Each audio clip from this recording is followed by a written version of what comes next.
they're just like perpetually trying to outrun a storm, and then they end up getting like overtaken by the storm. Whereas a different animal, let's say it's horses, I don't know, I can't remember right now, if they're out in a field and a storm starts coming, they'll run towards it, and then they just get through it, and then they're on the other side of the storm faster. And so is it's it like, a herd of buffaloes by chance? Potentially. I was gonna say that is what our boss actually called our team this year, because we are heading into the storm at first. I was gonna So say, I actually know that buffaloes as a herd, they're the only animal that will actually not go around a storm. They'll go right into it. There you go. Okay, I was gonna say buffaloes, and I'm like, that's insane. Hey everyone, welcome to the Today I Am podcast. I'm Taylor, here with Megan and Sam. We're excited to share stories from our lives, past and present, and talk through the lessons we've learned along the way. It's all about reflection, not perfection. We're here to keep it real, create a space for open and honest conversations, and build a community. So grab a seat, get comfy, and join us each week as we figure out who we are today, together.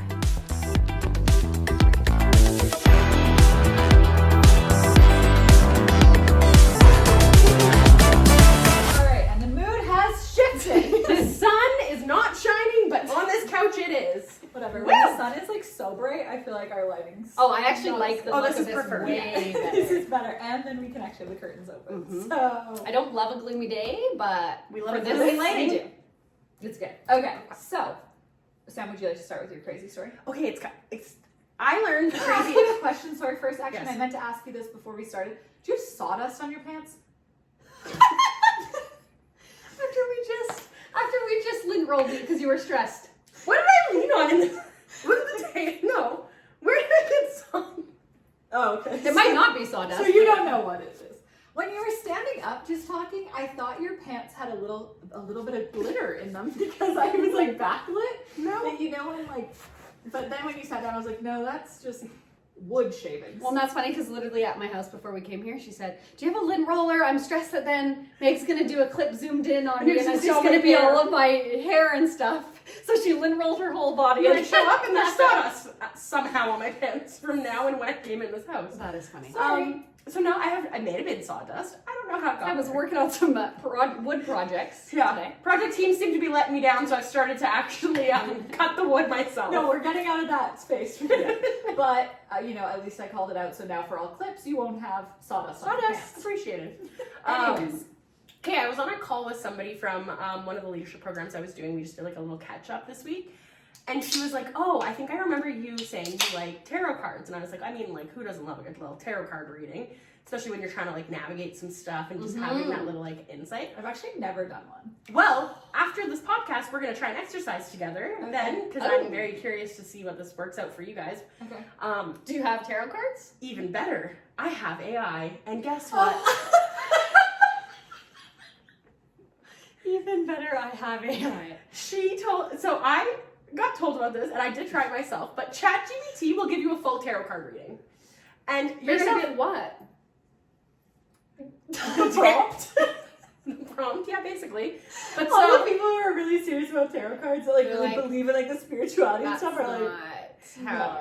look, the way I see it is, I still want to whether do it. Yeah, we're doing it, and we're well, so- believing it. That is our futures now. Well, so I did it, and I did it in 2 different scenarios. So I used ChatGPT to like come up, and it's super thorough. So it gives you the options of what style of tarot cards you want. So there's like past, present, and future, which is 3 cards. They give you the 6 cards, which gives you like different meanings in different stages. If I had my phone, I would tell you those ones, but we are recording on it, so vagueness is all you get right now. Go to ChatGPT and do it yourself. Yeah, but basically I like prompted it. I was like, I literally said to ChatGPT, I was like, I hear you're able to do tarot card readings. I would really love to do a tarot card reading. And it literally replies back and it's like, absolutely.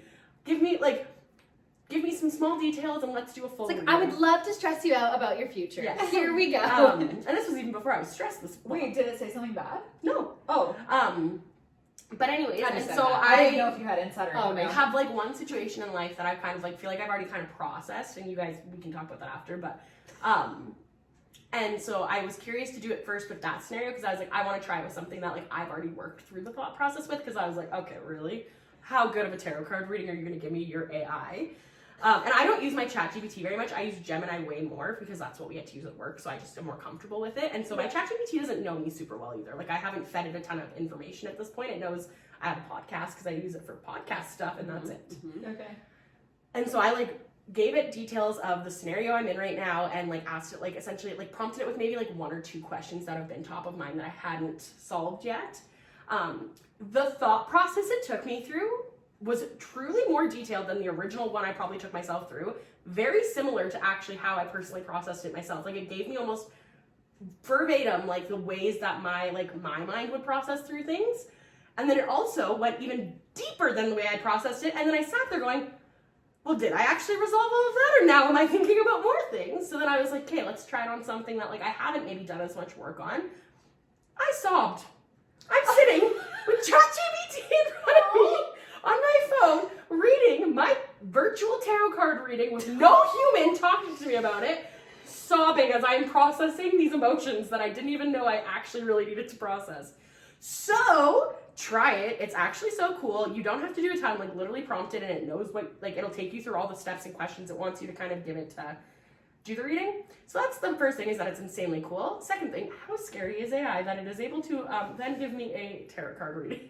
Yeah, you can't like really think about it too much. No, it's you like can't. space to me. It's like if I think about it too much, I'm like, oh, my brain is gonna break. Mm-hmm.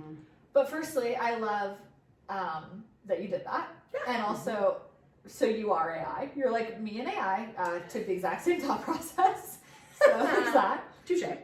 And then also just, this made me think, have you ever, I use ChatGPT constantly. Like I have it on my phone. I use it for everything. And at one point, because I don't pay for it, like I'm not logged into like a paid version on my phone. I'm not even logged in. I use it all the time, but I don't. Oh, well, I if use you the guest do, version. then it starts to learn things about you personally. Yeah. And so then, but mine was like, That oh, scares me though. my memory is like almost full or whatever. Can you go in and like delete Clear it. stuff or whatever? And like, then when you look through, it literally just shows you a list of everything it knows about you. And it's like, your name is this, you live in this city. For mine, it's like, you're this amount pregnant, because I ask it pregnancy questions all the time. And it'll be like, you like this baby name, because I've asked it for like, Oh, we need to hack Meg's. Yeah, we're like logging in. I'm like, I can guess her password. Don't worry. easy. but yeah, so it's really crazy, because like, it's not like you're being like, hi, my name is Megan, and I'm a 30-year-old woman who lives in like whatever. But it's like just from like being like, oh, is this plant, like we want to put this tree in our backyard. I live in Airdrie. Like, what's the growing? How does it know your name? You can set settings. So actually, before I did my tarot card reading, I should disclaimer, I did go into my ChatGPT profile and I gave it like minimal details, like my first name is Sam, or what would it be called? Sam, so it knows my name. I didn't do that, and I didn't explicitly say like, oh, my name is Megan, but I bet it learns from me being like, like write me a LinkedIn profile or something, and I like would have given it something, or like I wouldn't have said my name in that example. That's bad, but like it knows my job from things like that. Or if I was like, can you write me a formal email? Yeah. And then it would be like, here's my signature or something. So then it would be like, oh, that's your name, that's your email. Well, and one of the things in my reading as well is that it actually acknowledged, and I haven't explicitly told ChatGPT this, but I don't know if this is what I started to Google or to like research stuff in there on it. It was like, you've recently started a podcast last fall, and I was like, whoa, spooky, but also cool, because now you've given me a thorough reading and you knew that about me. So super crazy. I'll show you guys my reading after. It was like wild. And I sobbed because, I want you to know. do it. Yeah, we'll 100% do that after this. So Great. fun exercise, takeaway for the listeners, go do a tarot card reading. And please tell us how it goes, because I'm invested now. Yeah. Okay. How was your week? Do you have anything to add? You said you had a story, so tell your story. I have something, but we also don't need to get, it's nothing to note. Okay. This is just super, I'll try to tell this really quick. It just happened today, so this is crazy. So, for the listener, because this is important, the house that I live in is a walkout basement, and then we share fences on all sides with neighbors. So there's 3 yards involved in this story. Ours, the one directly beside us, and then the one that backs that yard. So it's like the one kitty corner to us, and like the an people L. right beside us. Yes. Good So- visual. Thank you. So, Anthony and I are sitting at our kitchen table this morning, and we're just talking, and I look over, and Mayday is sitting on the little bench that then looks out of the window down to our backyard. And she is shaking violently, like excited, freaking out, has seen something. And so we're both like sitting, and we kind of look, and we're like, what can she even see? Like, there's nothing there. And sometimes a cat will be on the fence or something, or like a bird will be in one of the neighbor's trees that she's decided that she's like locked in on. So we're like, oh, she must just like see a bird or a squirrel or something in that tree that we can't like spot. So we're like, oh, whatever. And then she like keeps freaking out and is like looking at us and like shaking and whatever. And we're like, what is She's going like, on? you guys. So we like look again, can't see anything, but we have stayed seated while we're like looking. So we can see our yard, but we can't see the whole picture. The full L. Yes. So then Anthony's like, oh, whatever, I'll just take her outside. Thinking like she's gonna run up to the fence. This See the bird bird will be 30 feet away from her that she obviously can't get to. She'll pee and be over it. So he takes her downstairs, and then I, thank God, stood up to be like, what could she be seeing? And to kind of be like, oh, I'm gonna watch for when she goes out there to see what she sees. And I spot in our neighbor's yard, close to our fence, the biggest skunk I have ever seen in my life. So then I start screaming, do not let her outside! Do not let her outside! And he's like, what is going on? I'm like, it's a skunk! Like, do not open the door! Thank God he hadn't yet. So he brings her back up. She's freaking out again. She's like, I was so close to getting to that Yes. skunk. She's like, you ruined my day, Mom. And she's like whining and crying and trying to run downstairs, trying to get out onto our balcony, like all this stuff. We're like, absolutely not. So then you guys know that we have a little gutter in our backyard that then runs under all the fences. So then Anthony's like, should I go put something in that hole so that like it can't come through into our yard? You're like, yes, please. And I'm like, well, yeah, but also there's a skunk right on the other side of the fence. So like, I want you to get spray ya. You're like, As you're we're, like bathing in clomping- tomato juice. Yeah, stuff down against the fence. It freaks out and sprays. So I'm like, okay. And he's like, you stay up here and keep watch. You're like, And yeah, gonna I'm go." not going down there. Yeah. And he's like, call me if it's coming close. I'm like, okay. You're like, by the time I do this, Really? wait for it to ring. You By hear the time your you phone. answer it, you're done for. Literally. So I'm just standing in the window and he's like looking up at me being like, am I good? So he puts a rock down in front of it that like mostly covered it. And And puts then a pebble. that like mostly covered it, and then he goes to walk away to get like a piece of wood to put like on the rest of the hole. And as he's walking back, then the skunk starts making its way closer to him. And when he first started moving, the skunk was like, "Hmm," and I was like, oh God, it hears him. It's gonna freak out. So whatever. So then it goes underneath this tree that that our neighbors have. So now I can't see it, but it's close to the hole. So I'm like, stop, whatever. And then I see it, and it's walking down the gutter the opposite direction. So it's Okay. getting like further away than even we started. So I'm like, okay, you're good. Go put it in and then like get back in. So he goes and puts it down. And then I literally watched the skunk take a 90-degree turn out of the gutter. And all of the fences also in the yards around us are not like, there's no gap at the bottom. They're flat against the ground. This skunk fully just becomes liquid, it seems, and goes under the fence into then the yard that makes the top of the L in the story.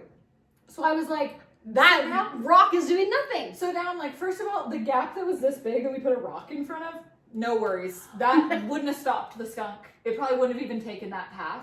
I also now can't see the skunk because it's in a yard that I don't have ground visuals on. So then I'm like trying to tap on the window and be like, get inside, I don't know where this thing is coming. And it could just slip under the fence. Yeah. I had no idea that animals could move like that. Like the skunks could move like that. That's crazy. I know that like mice and rats and stuff can like slip into like tiny spaces. But a But skunk's seriously- pretty big. And I'll show you guys a picture of it. Like this was a big freaking skunk. And literally I was like, where did that skunk just go? Like it literally just was like underneath the fence. A portal. A time Seriously. portal. You said a word that also just sparked one more small story I do have to add on after. Oh, before we I can think go. I've heard part of the story. But just the last thing I'll say is that then we felt bad because the yard it went into has 2 little kids and a dog. And we were like praying that skunk just like carried on its merry way. But then I also was doing some Googling because I was like, what category of animal is a skunk? You know, like I wanted to call it like a rodent or something, but it's not. But it's like a skunk, a raccoon, a badger, like what kind of small mammal? I'm like, okay, unhelpful. Boring. But I found out they're nocturnal, so it was probably on its way to bed. So it was probably headed away. But Oh, that is stressful though. oh my God, when I saw it, I seriously was like screaming. Like, yeah. And Anthony's like, I was just going to out there. Having And I your was dog sprayed by a skunk would be Correct. And also, like, I can't imagine at this stage of your pregnancy, skunk smell Oh. will sit very well with you. Like, it's I awful when you're literally- not. Like she's an outdoor dog now. Sorry, Mayday, run with the wild. Also, she's not here right now. It's not because she got sprayed. She just Yeah, didn't we're like, wanna she come. gone. But yeah. She had to keep skunk watch. Oh my god! And then when I was letting her out during the day, I'm like standing upstairs doing a full scan of all the yards, and then I went downstairs, made her stay inside, went out, did another scan, and then stayed out with her. Yes. I was like, Yes. this is not happening. No, it's in the neighborhood. No. Well, you tell your story. I'll just grab the picture quickly so you guys can see how big this thing is. Mine was just on Mother's Day. We went out to Crossfield to the Donut Man and took Andrew's mom out there to get a treat for Mother's Day. Mm-hmm. And we're driving back, and all three of us, all of a sudden, just like dead mid-conversation, we're driving on that road when you come out of Crossfield. Oh, that is big. Look how big Is that his body butt? Yes, compared to its little head. Like it was. Wait, where is his head? That is his head. Wow. That's its giant body, and then that's its tail. Huh. Oh, its head is really small. Well, that's why it's liquid, is because its little face goes under. Kind of looks like a turtle shape. Like its head Yes. is like a, you know, But like then it's more like it's hard to tell because these people's grass is a bit long, but it's also like big this way, like off the ground. that is really big. Like, it was huge, and this is the fence that it went under. So it's hard to tell because there's grass there, but that's just like overgrown grass. Like it just slipped under a little wood fence like that. It was crazy. Okay, I like obviously skunks. Well, they're cute. Okay, whatever. There's, like, But I no have like a new context. fear unlocked of skunks right now. Like this is really stressing Just me think how out. big it is, like compared to like you guys know the size of like those yards. Yeah. So like that's That's not a tiny massive. animal. No, that looks like a small dog. Like, it looks like it was as big, if not bigger than Mayday. Yeah, was that's bigger than my me, newest for fear. sure. I am Well, so So scared. now we know that Airdrie has giant skunks, and I don't like that. Sorry. So speaking of large animals, we're driving home from Crossfield, and we're on that that road to go where you we're just about at the curve where you go to exit onto the highway. So we're driving, we're just chatting. All of a sudden, all of us As just soon as you were like, we were on that road, I'm like, Yep. We're there with you. driving away from We Crossfield. go onto the highway or Yeah, take or that go down back little- road. Yeah. Yes, and so we're on there, and all of a sudden, we see an animal skirting across the highway real fast, and we watch it. Like, we just stop for it, and it's just on its merry way scurrying along. You're doing this. Is it little? Well, so it's big for its animal size, it's a small animal but big for its size, if that makes sense. Okay. Big enough that I didn't want to run it over or I had to stop for it. You're like, if it were smaller, I'd run it An over. ant getting ran over. Yes, you wouldn't see an ant. Oh my god, could you imagine if somebody stomped an ant on the road? Anyways, sidetrack. Anyways. And so all three of us, dead strong, we were like, it, I swore, was a rat. It was the most rat-like creature I've ever seen in my life. It was one of the girls. Yeah, I'm like, it's small for its size, or big for its size, small animal. But anyways, and like Angela and Andrew both were fully convinced with me. So this isn't just me being like, oh, rat girls have taken over. So then we're looking up what you have to do when you see a rat, because we're all convinced we've seen a rat. I send an email. What do you have to do? What do you mean? Because they're not in Alberta, you mean? No, To like, report you have it? to report a rat if you see it in Alberta. Actually? Yes, actually, it is a law. I actually don't know how it works. Yeah.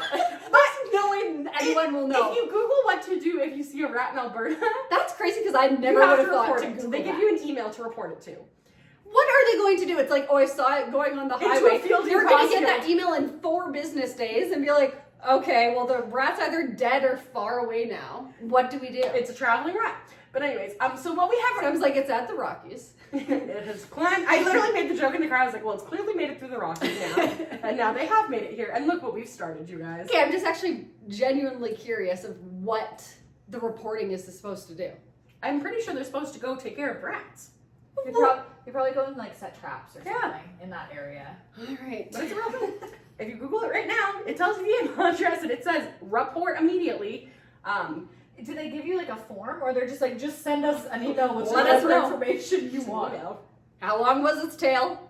Its tail also was like, so it was, the reason we thought it was a rat is because it was a very thick. Yeah. So I'm still slightly convinced it was a rat. Angela and Andrew are now convinced it was a, I want to say muskrat, but I'm not sure that's the right word, but we were looking at Muskrat, yeah. options. A muskrat? That looks nothing like a rat. I need your Google for a second because my phone. Muskrats are like bigger. But muskrats are like flat. Like they're more like otter shaped, aren't they? We're learning so much about animals today. I know. I know, that's why I was like, oh, I actually forgot that happened on Sunday. It feels like this weekend. It's shocking Oh. because I've lived to 7. Oh, this is not what I thought a muskrat looked like at all. Muskrat almost looks like a beaver, but with a skin. Yeah. Yeah, Okay, it wasn't that's that. not There was right. a different type. Oh my god, I need to look on my phone. I will confirm back for all of these people because I need to see what the message said that she sent me that had the animal in it. If we call Andrew right now, just on the podcast, he might be able to tell me. But it was like a subspecies of a rat, and we do have them in Alberta. But I'm still convinced it was just a regular rat, and I feel validated that it did maybe crawl in the Rockies, and it did get here. Did you report it? No, because we convinced ourselves it wasn't a real rat. Oh, all right, that's fair. But I still She's think like, it's a law. Did Yeah. you do it? that's why I was like, okay, well, I'm actually then putting myself in a bad situation by saying it was a law and then admitting I didn't do it. But yeah. So, anyways, crazy as we are the rat girls, and That is. let me tell you, I'm finding them in Alberta. Yeah. Well, speaking of ChatGPT, I just said, what's an animal that's in Alberta that looks like a rat? And it said a muskrat was the first one, but you said that's not what it was. And then a ground squirrel. Okay, It no was one's not a going to ground squirrel. confuse a squirrel Yeah. and a rat. And what's the difference of a ground squirrel and a squirrel? Flying squirrel. I No, think but it's just a squirrel. I Or is think, a like, ground squirrel a I think it's like a squirrel, and then it's like, here's all the different variations. Okay. Subspecies. And then 3 and 4, which are things that are in Alberta, is a pack rat, aka the wood rat. So rats. Or a Norway rat, aka the brown rat. Brown rat! So a This rat. rat was brown. This does say, note, Alberta has a rat control program, and Norway rats are not native or welcome. If you see one, it's welcome. likely an escaped pet or a rare invader. An escaped pet, so people can have a rat as a pet? I guess. So it's like Alberta doesn't have rats unless it's a pet? Well, because then I think it's like contained. Like they're not going to be like overrun. Unless there's rat breeders. Well, I guess it probably Oh my are. god, what a con though to do. Just breeding rats and releasing them In out. Alberta. Oh. If you do that, we don't like you. Who would do that? What's the gain? A rat? I don't know. Like you're not making money. Sounds or, like you're getting a I'm rat. like, I don't know. What's the gain in getting a pet? Technically, you you're just get the also- pet. If you're breeding rats, you're probably not getting a rat. You're probably getting 300 rats. Yeah, I think I am not a...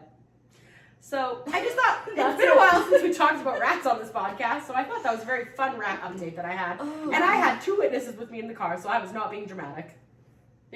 Wow. Yeah, so with that note, it's rat girls are back. Rat girl summer. We're back.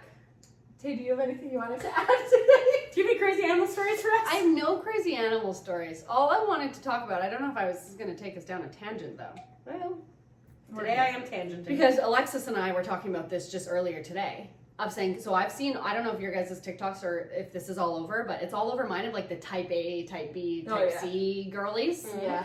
And I'm like, oh shit, I'm all of them? Yeah. Well, I have recently had a discovery that my whole life I would always think, oh, I'm type A to a T, 100% you are type A through and through. Like, and while I still see that true in some aspects, I think I am now realizing how much more I am like a type B in a lot of ways. And I think Alexis and I were talking about this because I was telling this to her and she's like, I agree. And she said, because with our like line of work, you have to be very type A. And I am like, I'm a mom. You don't have to be type A to be a mom, but the kind of mom I am and that it like helps me in my mind be a good mom. I am like quite type A. But then I'm like, that's too much type A. I need to, in my personal life, be type B and not plan a single thing, not care, procrastinate, put stuff off, could care less. I'm like, whatever, it'll work itself out. It doesn't matter. Yeah. And so it's just an interesting thought that I'm like, oh, you are really not as type A as you thought, girl. Can I ask you, so type B is the more procrastinate, push stuff off. Yeah. What? Can you give me 3 examples of what in your life you procrastinate or push off? Yes, I can. She's like, huh, 3? That's why I didn't say just one. I'm like, we could probably think of one. Like, I think just like in my personal life, like making plans and stuff, I'm like, whatever. It doesn't matter. How far in advance are we booking into our calendars usually? But is that me initiating it though? It's not maybe your initiation. I understand what you're saying, and I will also say that you and I have talked about this before, that we are very type A in a lot of ways, but we can be type B with our husbands sometimes. So, like if we're on a trip or something, I'm we're like, you're doing it all. I'm like, when is our flight? Yeah. Or like whatever. Yes. So I can see how you are seeing those things, but I think that maybe you're overestimating a little bit how often. It's just like the emphasis you gave on the procrastinate, push things off, not want to do them, and I'm like, Maybe it's that I like want that energy more in my life. Like maybe I'm wishing. and I support could you, and do let's more get of you to that point. Yeah. I would not fully put you in that bucket just yet, and it's Yeah. not like it's a compliment. You're incredibly Well- good at staying on top of things. Yeah. I think, what, in the same kind of vein, we're like, Wrong. You're like, you're not type B. I also feel like we're a little double angel over here. No, but I was just gonna say in the same sort of vein, something that I like realized a little while ago from the same kind of like conversations that I think you'll also relate to in this way is I've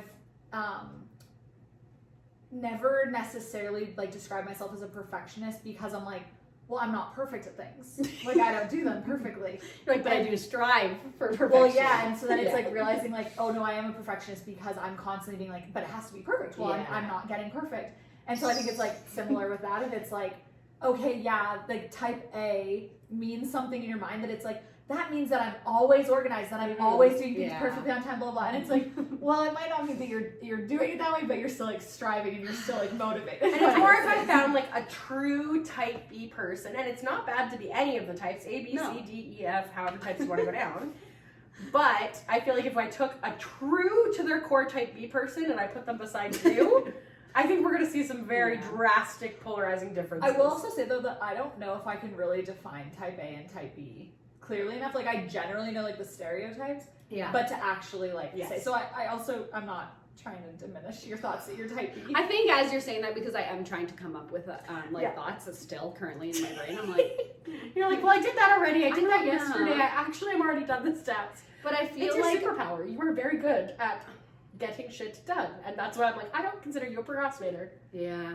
Think about our podcast stuff. I think you have every single YouTube cover done the same weekend we record. Yeah. Yeah, it stresses me out if I don't.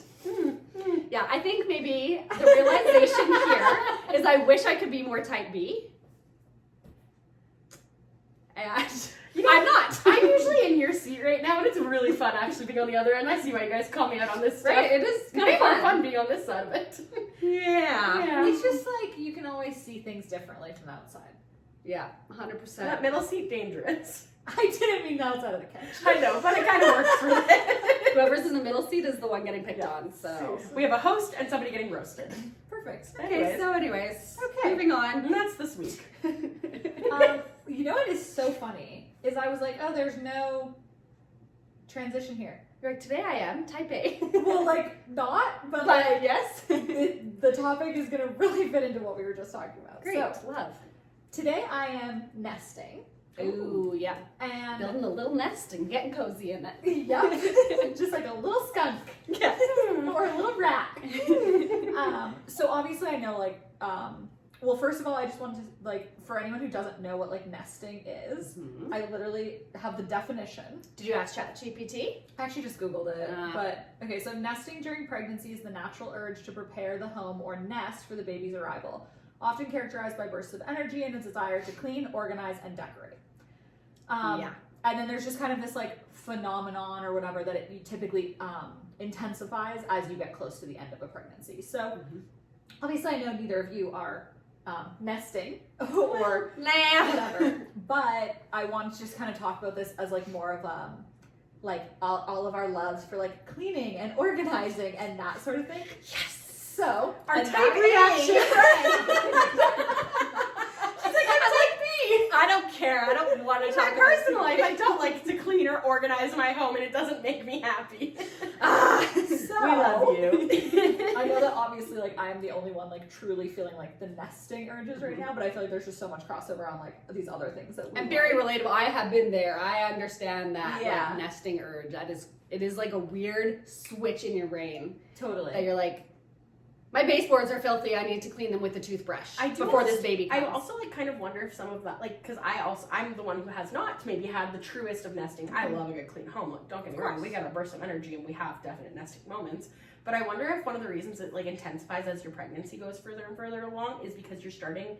Like, I wonder if that's like a moment inside where you're like, okay, what can I control to have prepared for this like kid to come here? For sure. When you also just want. Sorry, go ahead. No, you go. I was gonna say for me at least too. It's like. For most people, I feel like you want to bring your baby home to like this perfect, clean, organized environment. Perfect and like your baby is gonna be laying on you or in a bassinet for the first like few months, so like they don't care, but it's like that sense of like you just want to have everything perfect for your baby that you've like waited so long for. Yeah. And yeah. Yeah, I think there's like a couple things just to talk about like nesting on like the pregnancy side of it specifically. is like exactly what you guys touched on, or like things that I have written down for like myself in it is like, one is that I know that part of it is these are things that I can control. Yes. Which is also like been a theme of my pregnancy, is like getting very attached to the things that I have control over. Yeah. And so that is definitely part of it. The second is like, yes, wanting to have this like perfect environment to like bring your baby home to like this perfect whatever. Excuse me, but I also think that like part of it on that side, also, okay, he started kicking me in the ribs so much. So sorry, I just have to like sit very up straight for a moment. And proper. But part of it is also like, it's like they're so precious. I don't want like germs and dirt and like whatever around them. That like that I think leads to it a little bit for me. But also part of it, because I know I literally said today I'm nesting, but I don't know if the true like switch has happened for me yet. Because part of me is like, well, I feel like I'm just always like this. Of like I always have a big list of things I want to clean and get organized around my house, and like it's not like just during pregnancy I've started reorganizing spaces nonstop. Like, yes, it's definitely different. And recently I've now been like, I want to clean, like I want to like do all of his laundry and like those sorts of things. So like those sorts of things are starting to happen.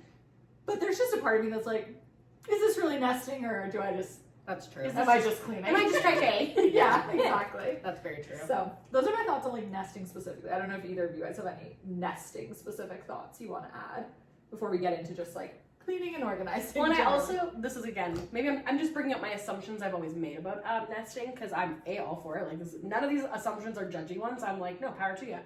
I also do wonder if it's a lot of the time people, it hits them really hard when they hit their like, because a lot of women take about that 3-ish extra weeks around that maternity leave, where they take vacation from work or whatever if they have the option. And then they kind of have this weird lull where you're like, okay, I'm no longer a working individual, but then I'm also I don't have a baby yet. And so then it's like one of those things that then your mind just like chooses something to like attach itself to be like, okay, how prepared can I be? Like, this is now, I need to be prepared. So that's just another assumption I've always made of it, is just that it's also partially comes out in that. Totally. And I think like even for people who like don't have the like deep privilege of taking time off before, or just like their baby comes early and so that they like whatever, it still obviously is like happening. But I think, yeah, it goes back to that, like, it's something you can control. It's something that makes you feel like you're prepared. I think also with, like, nesting within, like, actual baby stuff or getting, like, your postpartum stuff ready, it makes you feel like you're more, like, ready for those things that, like, you literally, like, I know nothing about this. Like, I have no idea what to expect. But at least I've got my diapers lined up. Like, it's like, okay, I'm as ready as I can be. Yeah, totally. Yeah, I don't really have anything else to add other than, like, it's just like a weird, I kind of would agree with that because I'm the same way. Like I always am like reorganizing stuff in the house. And so I guess, but I do remember feeling like a switch. Yeah. Of being like, no, all of this, like the switch for me, I think was like, no, your spare room closet needs to be cleaned out before that baby gets here. Yeah. Like if that's not done, you are not prepared for this baby. Like that's what it was for me. Of like in my brain of being like, no, if this closet isn't organized, good luck when you have your baby here. Like, what? Parents is gonna be way harder. Yeah. And I will say, like, again, like, I'm the one saying, like, oh, I'm in this state right now. I'm just, like, this is something I just wanted to talk about, really. Because also, I'm still 7 weeks away, 6 or 7 weeks away from my due date. Yeah. And I think, like, what I've heard from most women is that, like, it happens way closer to when, like, labor is coming. Like, it's, like, 3 or 4 weeks is when that switch happens. So, I think time this episode comes out. Yeah, so like that switch could still very much happen for me, but like I'm feeling it in certain ways, but I think I am feeling it more in the like, oh, I just like cleaning and I want to be prepared. I'm always doing this, so yeah, that's fair. That makes sense. Yeah, love it. Okay, so I have just like some questions and stuff for us. So my first is, what is your favorite space to declutter or organize? My closet. I do it all the time,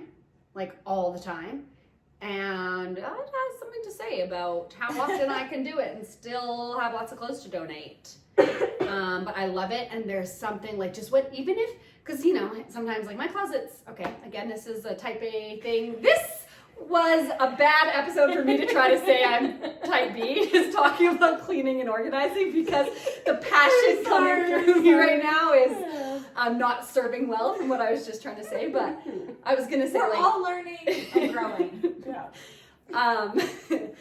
My closet is generally clean and organized, but sometimes, you know, if you're in a rush or whatever, like I will not put my clothes on the, like they are not getting thrown on the ground. It will maybe messily get folded and put on the shelf, but then that bugs me. Yeah. When they're like messily folded. So then when I go through, and even if I'm not getting rid of a bunch of stuff, the fact that it's just like organized and like folded all nice. Again, I understand. We're really trying to hold it. No, it's okay. It's me too. As I'm saying it, I'm like, okay, girl, the fact you're talking about this after you just tried to say that. Oh, yeah. But yeah, I love do- cleaning my closet. My closet is very high on the list for me. Yeah. Not only like donating stuff and that sort of thing, which I think is like, that's a consumerism problem that is for a Yes. different episode. Yes. But I also feel that way of like, we have a shelf where all of our like hoodies are folded, and if they're not folded like nicely, then it just, I'm like, this whole room is messy. Messy. Yes. Like, and it drives me nuts. yes. If my drawers. Yeah. So I totally understand that, but I think the other thing of why I really like, why my closet is like close to the top of the list for me is also because I feel like it re-inspires me of what I have. Like, getting dressed and clothes and all that kind of stuff is something I like, but it is also something that I like, especially right now and like during different periods of my life has been like challenging or something. So then to be able to go through and it's like, oh yeah, that shirt, and oh yeah, I'm gonna move all this stuff that I wear all the time to this section because that makes more sense and whatever. Like, I feel like it like reinvigorates like your like routine with your clothes or whatever. I know your closet is a different feeling for you. We're not going to talk about my closet. Sam's closet is typey. Yeah. Well, actually, it's funny because as we've been talking about all this, I've been sitting here going, I'm actually really. You're like, now that Taylor's talking about all her actual type A stuff, I'm like, not relating. I am in a weird state lately, and if you would have asked me a year ago, I feel like my answers would be very different, but I have let life get a little, shocking word for Sam, busy. And so I've actually noticed that it is rare for me to get a burst of energy to clean. Like, cleaning to me has become probably one of the worst chores. And to be honest, if I wasn't getting married this summer and didn't have a lot of money going towards that, I would probably be at a state where I would hire somebody to come clean. But it's just not in the feasibles of right now. And I think a lot of it comes from, I am very much a like all or nothing girl, and so when I want to have a clean home, I have an urge to literally start from the bottom. Yeah, and I get that. Every single thing to the top. Like, I want to get our bottom level completely clean and organized, middle and top. And so I have created this thing in my head that now becomes not a okay. Like, if you're cleaning, that's like if I'm cleaning, I'm not satisfied unless it's from bottom to top because I feel less motivated to do it lately. However, to answer your genuine actual question, right now, if my kitchen is messy and there is clutter on the corner, it's like the tipping point for me. And I am grumpy and I have to clean it. And then when it is clean and when I have the energy to clean it, I feel so much better. So right now I find that's the space that I feel like is like attainable. My storage room deeply needs a clean. My garage deeply needs a clean. Closet always needs a clean. So there's a lot of spaces that I, in my heart, would love to clean. And in my head, I'm like, just not now. Totally. So that's where I'm at with my cleaning relationship right now. Yeah, I love it's funny because the other space that I would say like takes the top spot for me is my kitchen, but not from a cleaning perspective because that's just kind of like an ongoing, always task. Yes. But like, I also feel like you could literally clean your kitchen every day, And it never is and it's clean. like, how did it get this messy again? Like what? But from an organizing perspective. Like getting your Tupperware lined up. Yes, exactly. And like, I certainly organize my closet more often than my kitchen, but then the times when I've done my kitchen, it is like so satisfying. It is very when satisfying. you like take stuff out of cupboards and you're Clean like, the drawers. yeah, and like, where do things actually need to be? I just find like in that sort of a space, it's like, That's very the best. satisfying. I agree. Yeah. okay, so in the kind of same like, not thinking about cleaning, but just thinking about like organizing. This was just a question I was like asking myself as I was thinking about this, and so I want to get your guys' perspective. Do you find yourselves reorganizing spaces because they get messy, or just because you like doing it? They get messy. Yeah. Yeah. that's like what inspires you to do it. Yeah. It's usually when because I'm the person who has about, Andrew likes to say I have clutter corners. And so like, do not go in my bedside table. It is never cleaned. It is simply just where things go to die until I decide to clean it all. And like, She's got a rat in there. yeah, You gotta get those I'm the little- one breeding the rats. You have to get those little drawer organizers. Oh, can't be bothered in that space. That space is just where things go to die.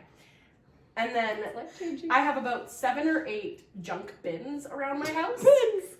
Where when I don't want to deal with putting something away properly, they go in that bin until I have the mental capacity to want to deal with that. Because at bin. least when it's all in a bin. Well, exactly. Also, I want to just add something really quick to that. I didn't even write this down, but I've seen these TikToks lately of people having like a junk basket or something that when people are coming over to their house, especially with like kids, that they just have basically like a laundry basket kind of that they'll just throw everything into and then like put it away into their room or their kids' room or a closet or whatever, so that their house still feels like Tidied. yeah, tidied and like presentable. And not that you can't have stuff out to like, but if that's something that like bothers you or like makes you feel better to have that kind of like clutter away. Yeah.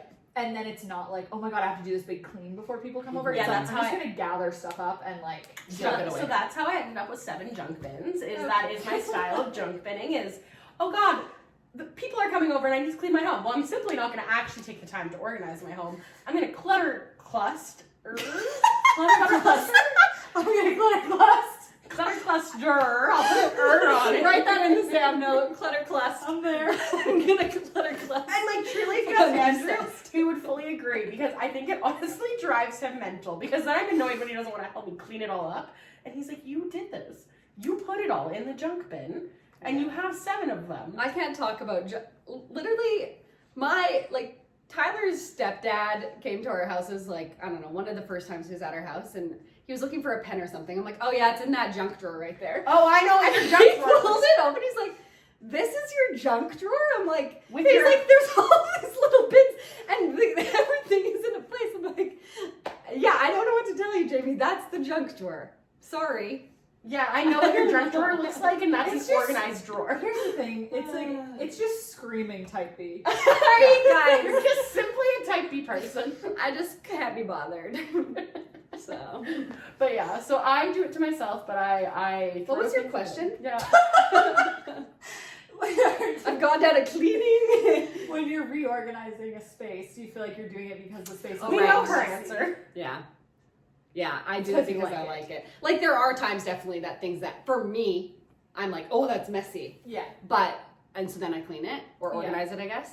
But a lot of the time, it's just because I'm like, ooh, this is fun, and I feel better after. Yeah. I have Yeah. a vivid memory from your bachelorette when we did the second day at Tay's house, and then we like made a comment, and I was being kind of genuine, kind of joking, and I was like, oh, we can hire a cleaner to come and like clean up after it, so it's not all on you or something like that. And you literally scoffed, and you were like, she's the cleaning company. She's gonna Like, clean she after wants somebody. to. Like, leaves. she'll want to do A that. cleaner will come and clean her house, and then you will find things they didn't clean, and be like, well, never paying for that again. Let's be real. I was raised by the woman who Cleaned before. cleaned before having her cleaners come. Yes. And I was like, Mom, what's the point? And of now you're having... like, no, I She's get like, I don't want them to think I'm dirty. I'm like, that's their... One, you're not. And 2, that's their job. So what's the point of you paying them for it if you're gonna clean? So like, I come by it honestly. Oh, you do. Yeah, So, for sure. anyways, what's your answer? Well, I was gonna say I think there's different spaces that I feel differently Mhm. about. Like our pantry is like I'm doing that because it's gotten messy, and I feel like that is a space that I still haven't gotten the system down for us. Same. That like I've tried. Okay, this sort of stuff is going to be together on this shelf, and this stuff is going to be down further, and it's also just a reality that it's not like we have a massive pantry. Mm-hmm. And so, like, we're lucky that we even have a pantry and whatever, but it's not like we have some giant thing. So there's also the reality, I think, just even if you had a massive pantry, is like things have to be in front of other things. Yes. And so then it's like figuring out, like, okay, what can be in the back and not be annoying or whatever. And so I find that, like, our pantry is one that it's like I'm constantly reorganizing it because I feel like it's messy. Yeah. But then, like, our closet or we have like a little cabinet underneath our TV that I'm constantly reorganizing it more because I'm like, what looks the best? Or like, I'm just kind of bored of how this is set up, like that kind of thing. And then it is very much just because I like doing it. Totally. Yeah. And I actually, and I was raised by a woman that did this constantly. I feel like that sort of side of it is also why I constantly want to rearrange furniture. Because it's like, oh, it's just a little refresh. Yes. See, I actually attach rearranging furniture to my mood. I think, like, if I'm, like, feeling, like, right now I have, oh my god, you guys, if I could rearrange all my furniture, because I just... Do you want us to come over? Let's do it. Oh, no, Let's rearrange this room. They're not home. Yeah. that would be hilarious. Could you imagine? Carrie'd love it, honestly. I'd actually love to do that, so yes.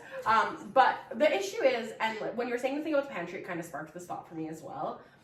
We have maximized our space. Like, Yes. we have 3 adults that live in a 2.5 bedroom townhouse, which it works fine and everything, but I don't have a pantry, so our one long cupboard is where we put all our dry goods. So to me, there's never a system that makes it feel clean and organized. So I think that's Because part of it. you just want that And extra my space. 7 junk bins. That's simply because I can't properly display those junk bin things out because there is no space. Yeah. And so with rearranging my furniture as much, and I want to so bad, and Andrew keeps reminding me, we have tried other ways, and this is the best way for our furniture. Has he tried it with us? Well, Rearranging it? maybe we are doing the get together at my house on Monday, and Andrew comes down, and we've rearranged my entire main floor. Yeah. You can supervise.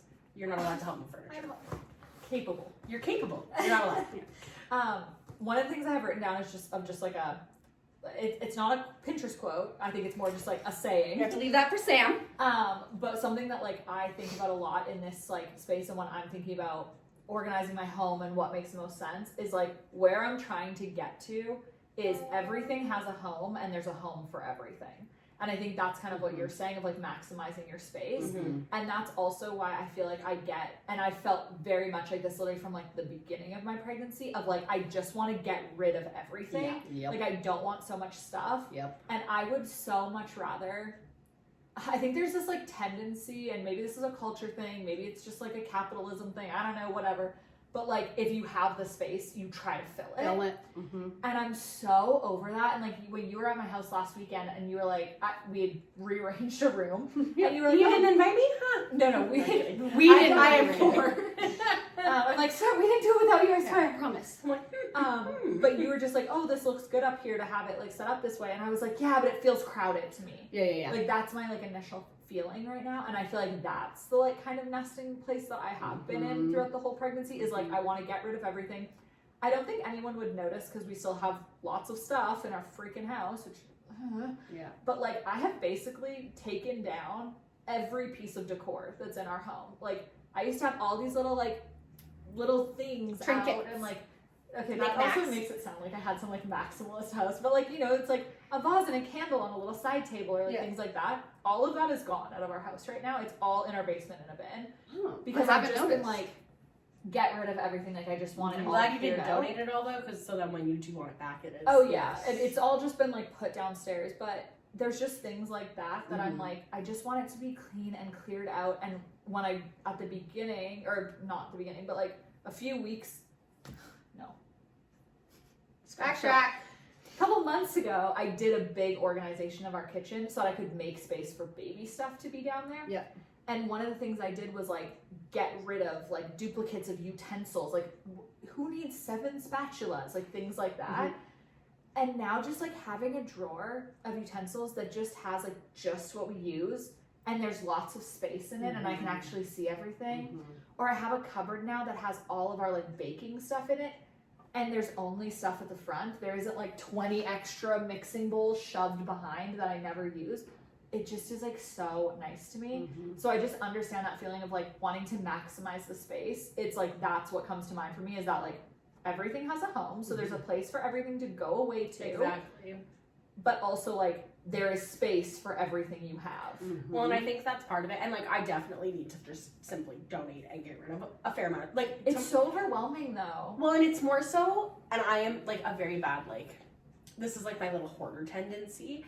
But I get so frustrated with myself when I need something that I know I just got rid of. Like it is like something I'm very It's just. the worst when that It just happens. shifts my mood. Like I'm like, oh, if I just wouldn't have Yeah.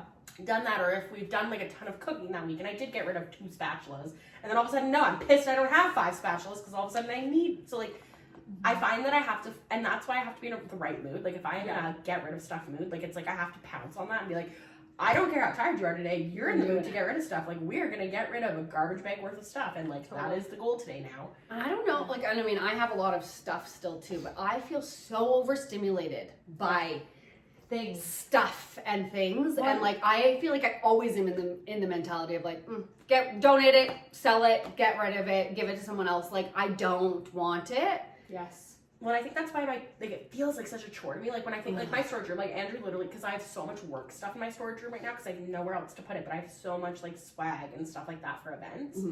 And so I have it in a bin in my storage room, but then I'm constantly going in and out of that bin. So now my bin organizing is not really bin organizing. And instead of it just taking me 20 minutes to go in and probably just clean up that portion, in my mind, for my storage room, I have to then actually go through every single box. I can probably get rid of 3 boxes that are in there because we haven't touched them in 2 years. Like, and so then I create a bigger list for myself. And so I tend to self-sabotage my cleaning desires. Yeah, that's very valid. This is like unrelated a little bit, but just us talking about like getting rid of stuff. Do you guys feel like you're sentimental people? No. Yeah. With some things, yes. Yeah. And I then, feel like you're the most sentimental of the three yeah, of like us. I wouldn't say I'm the most sentimental person I know, like for sure, but I definitely can be, and I do No, like the most having... sentimental person that we know. Everyone think of who they think it is. On the count of 3. 1, 2, 3. My Hannah. mom. Oh. I was going to say her mom. Okay, yes. I think your mom is very But sentimental. also hilarious. I actually, Hannah was not, I was going to say, listen. I wouldn't have guessed Hannah. Yeah. Oh, I didn't know good that about lord. her. Okay, Hannah, if you're listening to this, tell them the story of you keeping your cat's whiskers. Oh, I have heard that story.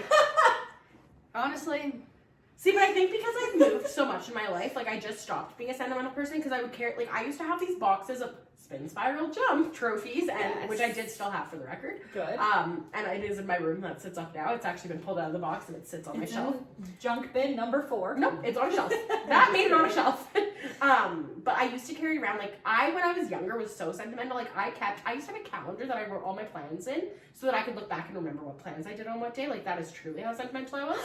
Oh my god. Like, it would be like hanging out with, like, Alexa. Tasha and Alana. And then I'd put a line if I did 2 things in a day, and then I'd be like, hang out with Alexis at Subway or whatever. Like, literally. So I had those calendars in a box forever of like my entire high school The years. calendar's in a box. You mean you put this in a physical calendar? Yes. Wrote it with pen and paper. And so you just have a stack of calendars? Yes. I did it throughout all high school. Do you still have them? No, I have since that's where it's going. That makes And so me like sad. I used to have all these drawings my friends drew me from middle school. I still have some of them. Middle school. Middle school. Alexis actually made me, it's super cute. I actually still have this. This is the one thing that stayed out of my sentimental box. For my, like, I don't know, 16th birthday. 16, I am nowhere near that anymore. She made me a Hogwarts acceptance letter, which was super cute. Kept that. That is the only thing that stayed out of that box. But there was also all of these just, like, stupid little meme memories that when I was younger was so sentimental to me. And now as an adult, I'm like, you brought this box with you to 5 different houses? What were you thinking, woman? Yeah. There are certain things I've kept, and actually there's a lot of stuff that when we moved into the house we're in now, because it was like, okay, we're gonna be here for a long time, my parents like gave me a box of stuff that like they had of my stuff that was just like in their storage area that they were like, now you have to deal with this. And I was like, I'm not keeping all this crap. Like, this means nothing to me. Mm-hmm. And I went through it, and some of the stuff I did keep, and there were certain little things that were like little toys or something from like my childhood that I was like, oh, I really remember this, like I want to keep this or whatever. Mm-hmm. But then there was a bunch of like paper goods, and some of them there was a lot of stuff like between us. I was gonna say, when I went through ours like not that long ago, I had a bunch of like random letters. Letters. You wrote me something on a Starbucks cup sleeve, like a sleeve, and you wrote this whole long thing. I think I might still have that. Yeah. I should look and. Well, and I have like a letter from you from like when I moved to Toronto, and like, just like stuff like that, and then just like random like just jokey stuff like whatever, which I'm like, oh, this is cute, and also I found it. Or when I was going through it was right before your wedding, so I also pulled a bunch of stuff of it out to see if there was anything in it that I was going to use in like my speech or whatever. Yeah. Didn't. But, like there's things like that I'm like, okay, like that's cute, and like we've been in each other's lives for a ton of time, so like I'll keep that. But then it's like my grade 3 I care recognition certificate, and I'm like, this is garbage. And like, I'm sorry that my parents carried it for 17 years. I know. But like, well, even that's a weird thing, like, because now having Scotty, like, that's a weird thing that Tyler and I are like, okay, like, and we're not even at the stage yet where it's going to get like a lot more, where she's starting to draw cards and stuff. Yeah, but we have now 2 swimming certificates of hers. Yeah. That we're keeping right now. But I'm like, really? Do I need to keep these? Probably not, but I am. Yeah.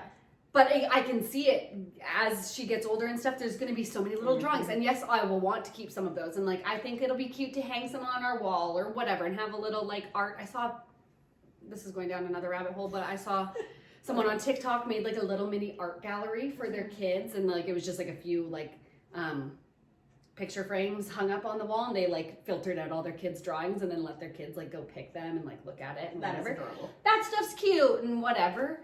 But where is the line? Because it's like they're gonna draw 30 drawings a day. Exactly. Like she's Probably probably gonna gonna get an artist as your kid, and then there's gonna be more. Yeah. Like I find it a hard balance because I am sentimental to some extent. So then I want to look back and like, or like if she wants it, like I don't know, I don't want to just make that choice for her. If she wants it, she probably. But won't. then you think of all the stuff your mom saved for you, and you're But like, then it's like So and I also just don't want a bunch of crap in her house. So Yeah. it's a fine line. It's hard. Totally. Okay, this is the last thing I'll say about the sentimental thing, but that's what I'm really liking about this new little scrapbooking habit that I have, is that there are little things that it's like, oh, this is like a cute memory or whatever, but now it's all just getting put in like basically a notebook. Yeah. That then I'm like, yeah, I'll keep a book. And even if I have a book every single year, it's like, that's like a photo album almost. It's like, yeah. That's cute and I'll keep it. And then it's like little memories. And someone could also look back, like child or whatever could be like, oh, this is what their life was like at this point. Or like, oh, here's a bunch of like, my little drawings when I was this age or whatever. But then it's not just like a bunch of bin newspaper. of paper. Yeah. I also want to acknowledge that I did say I'm not a sentimental person, but that I actually, kids stuff, I do have like a weird sentimental like obsession with it, and I am on the side of Mom Talk because I just stop at all the cute little videos. And like I send you weird sentimental stuff for Scotty all the time. Yes. I'm like, I need you to do this. So like I also want to fully own a little bit that was maybe not, I shouldn't have said a hard no. Yeah. Just with my own stuff, not sentimental at all. But other people's, I'm like, you might want it for the rest of your life, and I want to do this. That's so funny. I will say also the one thing that like from like a sentimental perspective is I feel like I take so many pictures and so many videos because I feel like my parents didn't do that a lot like when we were younger, and not that that's like a call out to them or like anything, but it just like wasn't as much of a thing. Well, and they also didn't have phones like this to like do it. And so, but I just like remember like we were never like a home video, like a home movie family or something like that. We weren't either. And so, but then that's something that like now like making little videos and stuff, like I love it so much that I feel like there's little things like that I'm like, oh, I'm sentimental about like photos and videos, but then it's like, I don't know, even like stuff from like our wedding or something, I'm like, well, I guess I'll keep it because like you're supposed to, but like I don't need this. I know, and it is so hard too because really that stuff like gets like put away, like and then it's like you might look at it, or like your kids or whatever, someone might look at it like 20 years from now and be like, oh, like that is cool, but it's also like, okay, and then literally, it's so hard. It's really hard. I'm just so like that, even with like, oh my god, sorry, this is like turning into such a tangent, but like I just am very like, I only want things that like have a purpose. Yep, it's fair, very, very fair. And so I think maybe this does like loop back to what we were saying about like the organizing stuff and like everything having a home and whatever. It's like, I just don't want stuff around my house that's just like there. And I feel like that's why I've been like clearing out all this decor stuff, is like, I don't need 6 freaking vases around my main floor. Like there's no purpose to this. No, they're not doing anything. But at one point there was a purpose, so I also think that's fair to acknowledge. Yeah. Like, totally. Like about a year and a half ago, I feel like that decor stuff is so important to you, and now you've just shifted your purpose of. So now you're like, well, I don't want any of the like young kids to come to my house to be able to reach and grab, or I just don't want to feel cluttered because I'm in my mind might be cluttered for a bit. Just so I do feel like there's also a fair call out to that as well. Yeah, I agree. Yeah, that's so fair. Okay, the last thing that I just have on my list is just how like cleaning and organizing, and actually Sam, this might like resonate with you for what you were saying, is that for me it's very linked to also like procrastination. And I would say like procrastination is something that I really have struggled with throughout my life. I think I'm like getting better about it now, and there's certain parts of my life that I'm much better about it, but like thinking back to like homework days, like I was like, if I was doing homework, it was the night before, if not the class before it was due. Like I was such a procrastinator, and there are certain things now that I find that I'm still a huge procrastinator in with cleaning and organizing, but I also think that there are certain things that have clicked for me with cleaning and organizing that have like helped that. And so I think actually JC, like from the What We Said podcast, We love you. We love it. I think she said this on like a very, very early episode, And so it's with things done when first thought of need no further attention, and not just like sunk in so much with me. So true though. Yeah. So true. And that's like one of my favorite quotes of all time. And it can be for so many things, but like especially when I just think of like little things around our house, like I'll get up from my desk and go to walk downstairs, and then I'm like, oh, I had a glass of juice this morning or something that's still sitting on my desk, but I'm already 2 steps down, and then I'm like, no, just turn around and grab it and bring it downstairs right now, rather than just leaving it there, and then you go down and do something, then you come up and then you're like, oh, I've got dishes on my desk, like whatever. Like there's just little things like that I feel like general clutter and that sort of thing around my house, that thought goes through my head constantly. Can you say it again?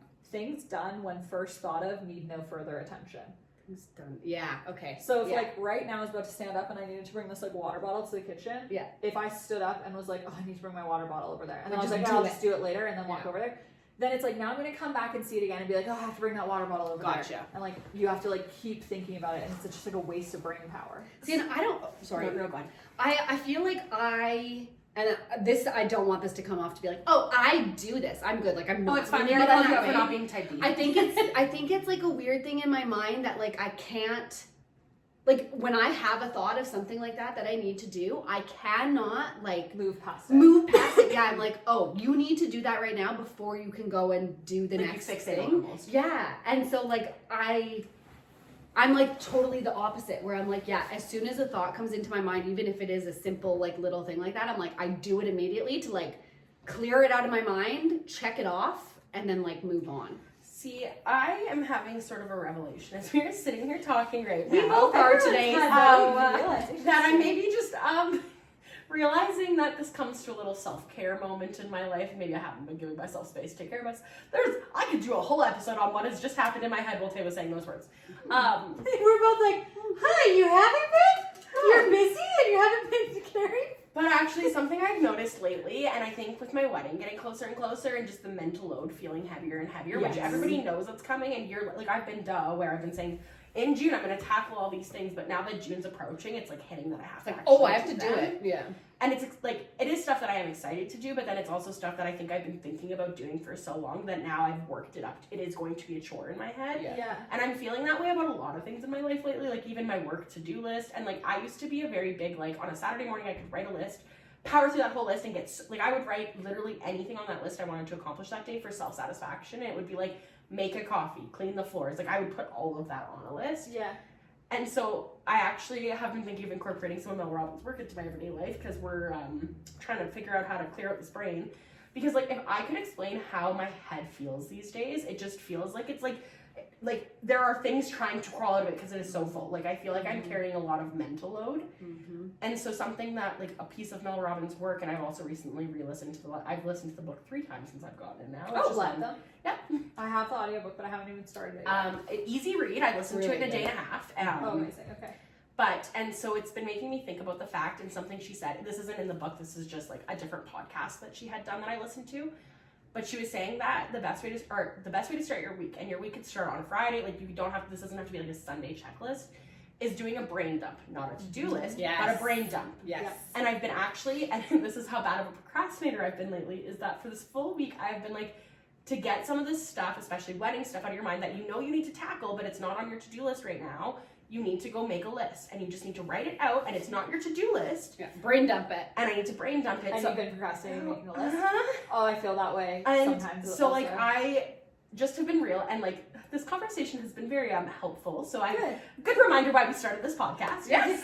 Because I feel like I needed to hear some of this, because I actually do think tomorrow morning, like, I'm going to set a goal of doing the brain dump, because saying all this, and, like, I hold both of you to very high regards, I would say, and, like, even hearing that, like, I know you're 10 times less stressed in your life because you have that approach. Because when you think of doing something, like, you might cause yourself some stress in the moment of being like, now I have to do it before I do this and whatever.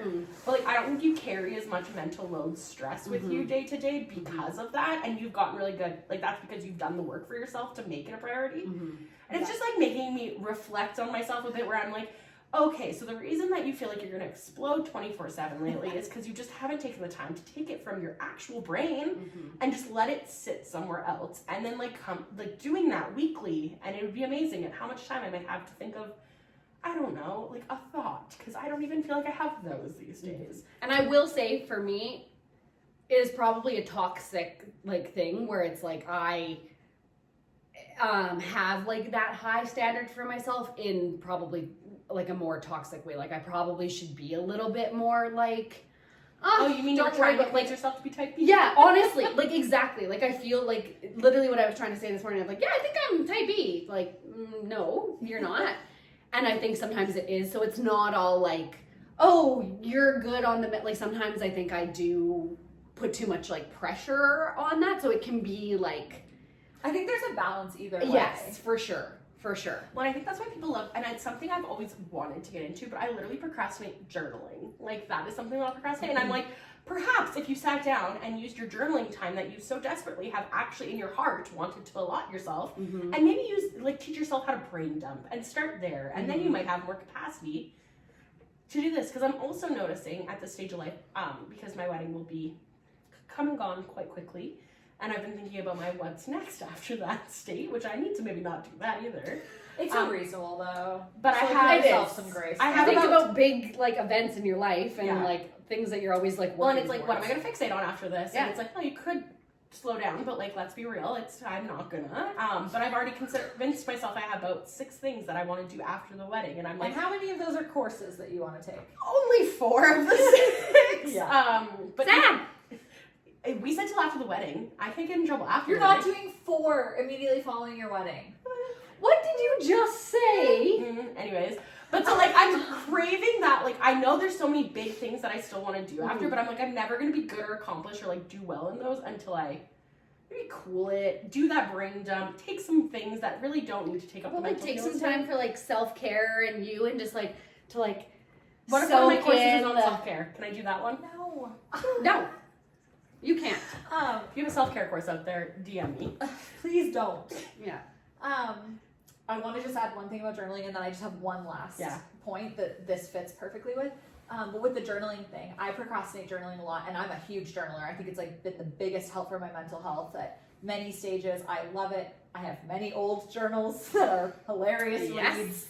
And yeah, I love journaling. I think it's so helpful. But I also think that maybe on top of it with like the journaling and the to-do list, I find myself procrastinating it if I feel like if I'm in a very stressful time, I'm like, oh, there's too much to write about right And now. I think that's hard. I don't have the time to take an hour and journal about Or it just everything. seems so overwhelming to like even know where to start. Yeah, and so it's like, instead of taking 15 minutes and chipping away at a little bit of it, I'm like, well, I can't. It's like what you were saying about cleaning. It's like, well, I can't do it until I have time to write about every single thing. Until I have time to write a book. Yeah. So that totally makes sense. And then the last thing I'd written down, which I was gonna skip, but you basically just like said it, and so I think this is like good. Clearly, we're all alike. Put out there is that another thing in this like world of procrastination that really, really stuck with me is there's an episode of The School of Greatness, which is Lewis Howe's podcast. Yes. Yeah. I will say, sometimes this podcast, I go through waves of it. You need to be in a right mindset to listen to it. And there's certain episodes that I'm like, all right, don't agree with this, but whatever. There's this one episode, and it's about procrastination. I think I've listened to this episode 6 or 7 times. Like, it just, something about it. I don't know the guest's name, sorry. You're like, listen to it 7 times. Couldn't tell ya. I know it's a Has a good voice. Or a School of Greatness episode, but That's funny. whoever it is, just like how they talk about it and stuff, it just like, it has stuck with me. Mhm.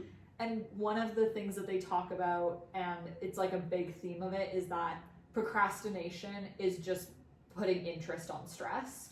And I think that's a really good way to look at it because that's how I'm feeling these days by procrastinating everything. Yeah, So and true. so it's like it's the same thing as the like things done when first thought of need no further attention. It's like, yeah, if you're just procrastinating something, then you're like going to bed thinking about it. And you're like, oh, I have to do that, and like you're just adding to that, or you could just do it and then it's done, and then you don't have to think about it. Yeah, like is that like 30 extra minutes of rest? It's like that Not mental really to get it restful. out for your mental load. It's like, okay, Yeah.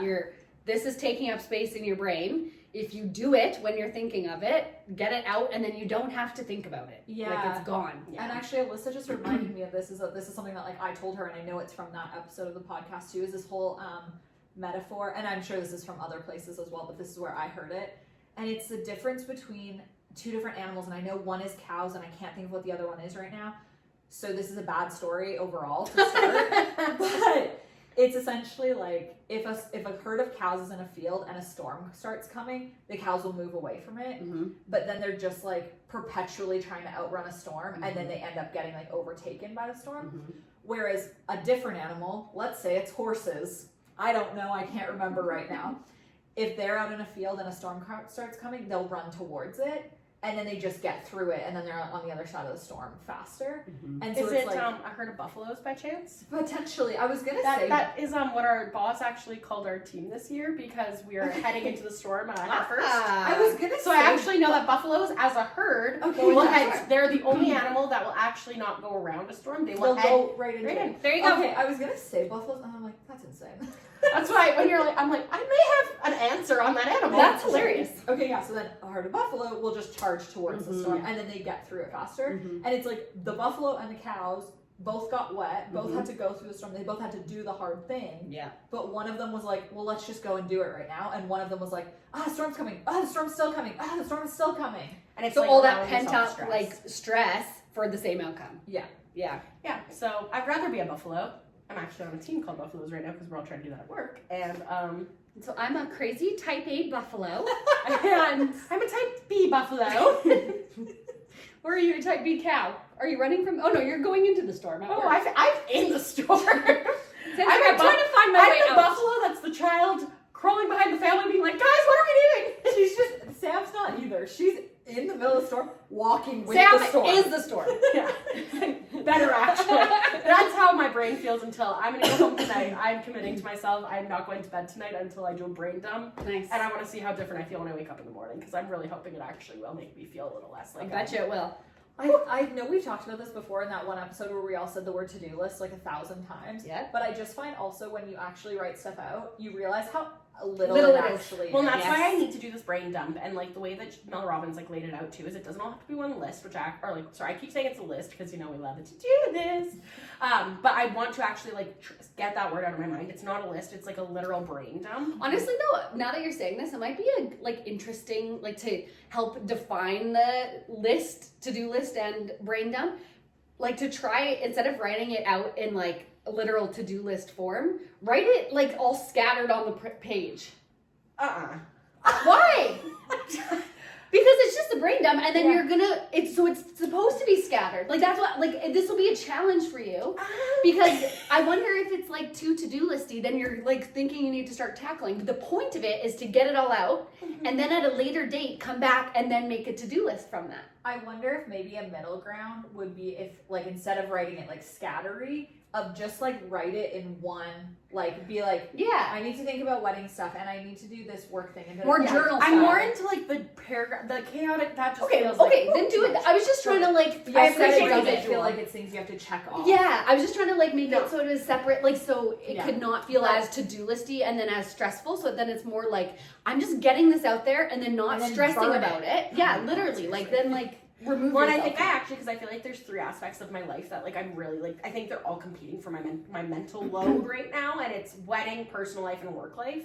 And I do my work life to-do lists all the time, so I don't even feel like there's that much going on in my mind that I haven't written out. But the mental load of work is done. But I also feel like I won't think about that as much if I can calm down the other areas. if Can that I makes also sense. just challenge you on one thing on Yeah. that quickly? I feel like even just how you worded that, you're still thinking of tasks that you need to do because you just said I write down my work to-do list. Yeah. And more so it's you don't need to write stuff down that you need to do in No, your I want work to write stuff or down things whatever. that are in my brain, Which- thoughts, feelings, opinions. With where we started before we hit record today, there is a lot of thoughts, opinions, feelings. Mhm. yes, about work accurate. stuff too, so that is fair, and actually, So it doesn't have to be a messy jumble, but I challenge I'll you write to it try nicely making on lined it. paper, but it will not be in point bullet form of do this, do Don't this. you do this. dare draw a little box beside anything. I'm gonna send you guys. Don't number Um, it. Don't but yeah, start no, it. this Don't write it in priority order. I know we were talking about nesting today, but thank you for having a little couch therapy. Sam's realizing that her procrastination may actually just be shooting herself in the foot, and we have too much mental load we're carrying. I think I'm that gonna nest my mind. Yeah. I think the reason that we all like organizing and cleaning so much is exactly where we just got to. Mhm. With you realizing that you're not type B and you realizing that you've been doing some procrastinating, I'm not sure, and I'm realizing that I'm scared of skunks. Yes, me too. That's my new fear. No, you literally telling that raised my heart rate. Got a little wound. But like, And there's rats in Alberta. Yeah. I think that it is also related, and I think it's also why we all like cleaning and organizing so much, is because it's, first of all, a way that we find like peace and control and order in our lives, and it's also something that then like focuses our mind to then be like, okay, yeah, work is crazy or whatever is crazy, but now when I'm in my home, I don't look at that bookshelf and go like, Yes. like it's then like I can like, It's like focus taking on the those control other back, I things. feel like. I feel like I've lost control of my bus and I'm gonna go put it We're myself in the taking driver's control of our seat. Beep beep, move out of the way, bitches. of our bus. Our Yeah. bus. Cool. Well, and I think it just also, it's like the organizing side of it, it makes sense that you feel like you don't have time or whatever for that, because I think that like what we've all expressed is also that like it's a mental load thing. That like, first of all, it takes a mental load to do it, but it also is like, if you're able to be in a clean space, an organized space, whatever, then you have the mental load to then like deal with other things. And I think that's a big thing for me too, is like, if I'm having a stressful day at work or something, or I just have a lot on my to-do list that's not cleaning and organizing related, I have to start with the cleaning because I can't get shit done if my house is a disaster. Yeah. Same. So, well, so much covered today. Wow. This is a jam-packed content episode. Very long episode. I was like, seriously? I was like, this will be a quick one. Like, we're literally talking about cleaning. I'm like, I've got We'll have nothing to say. Did you listen to our to-do list episode? I It know. wasn't even a to-do list episode. It was not actually. I think it was motivation or something. Well, I need motivation to now do to-do lists, so we've come full circle. No. No! Sorry.